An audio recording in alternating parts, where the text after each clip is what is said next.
Hi hello ನಮಸ್ಕಾರ. ನಾನು ನಿಮ್ಮ ಮಿಸ್ಟರ್ ಎನ್ ಕೆ ಮಾತಾಡ್ತಿದ್ದೀನಿ. ಈ ಒಂದು ವಿಡಿಯೋದಲ್ಲಿ ಸ್ಟ್ರೆಸ್ ಮ್ಯಾನೇಜ್ಮೆಂಟ್ ಪಾರ್ಟ್ 7ಗೆ ಸ್ವಾಗತ.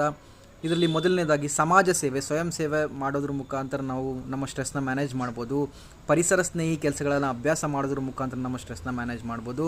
ಸಂಗಾತಿಗಳೊಡನೆ ಸ್ನೇಹಿತರೊಂದಿಗೆ ಆಟವಾಡೋದ್ರ ಮುಖಾಂತರ, ಮತ್ತು ಸಾಧನೆಯ ನಿಮ್ಮ ಪಟ್ಟಿಗಳನ್ನು ಮಾಡಿಕೊಳ್ಳೋದ್ರ ಮುಖಾಂತರ, ಆರೋಗ್ಯಪೂರ್ಣ ವಾಸ್ತುಶಾಸ್ತ್ರ, ಮನೆಯ ವಾಸ್ತುಶಾಸ್ತ್ರ ಬಗ್ಗೆ ಸುಧಾರಿಸೋದ್ರ ಮುಖಾಂತರ, ಆರೋಗ್ಯಪೂರ್ಣ ಸಕಾರಾತ್ಮಕ ಪ್ರತಿಸ್ಪಂದನೆ ನೀಡೋದ್ರ ಮುಖಾಂತರ, ಸಂಗೀತ ಕಚೇರಿಗಳೆಲ್ಲ ಕಾರ್ಯಕ್ರಮಗಳಲ್ಲಿ ಪಾಲ್ಗೊಳ್ಳೋದ್ರ ಮುಖಾಂತರ, ಆರೋಗ್ಯಕರ ಸೋದರ ಸಂಬಂಧವನ್ನು ಮನೆಯಲ್ಲಿ ಇಟ್ಕೊಳ್ಳೋದ್ರ ಮುಖಾಂತರ, ಸಕಾರಾತ್ಮಕ ಆಲೋಚನೆಗಳ ಮೇಲೆ ಹೆಚ್ಚು ಗಮನ ಕೇಂದ್ರೀಕರಿಸೋದ್ರ ಮುಖಾಂತರ, ಸಂಗೀತ ವಾದ್ಯಗಳಲ್ಲಿ ಕಲಿಕೆಯ ಮುಖಾಂತರ, ನಿಮ್ಮ ಭಾವನೆಗಳನ್ನು ಪಾರದರ್ಶಕವಾಗಿ ವ್ಯಕ್ತಪಡಿಸೋದ್ರ ಮುಖಾಂತರ, ದೇಹ ಭಾಷೆಯನ್ನು ನಿಯಂತ್ರಿಸೋದ್ರ ಮುಖಾಂತರ, ಆರೋಗ್ಯಕರ ಪ್ರಯಾಣ ಮಾಡೋದ್ರ ಮುಖಾಂತರ, ಉತ್ತಮ ಮನೋಭಾವವನ್ನು ಹೊಂದುವುದರ ಮುಖಾಂತರ ಇಂಪ್ರೂವ್ ಮಾಡ್ಕೋಬೋದು.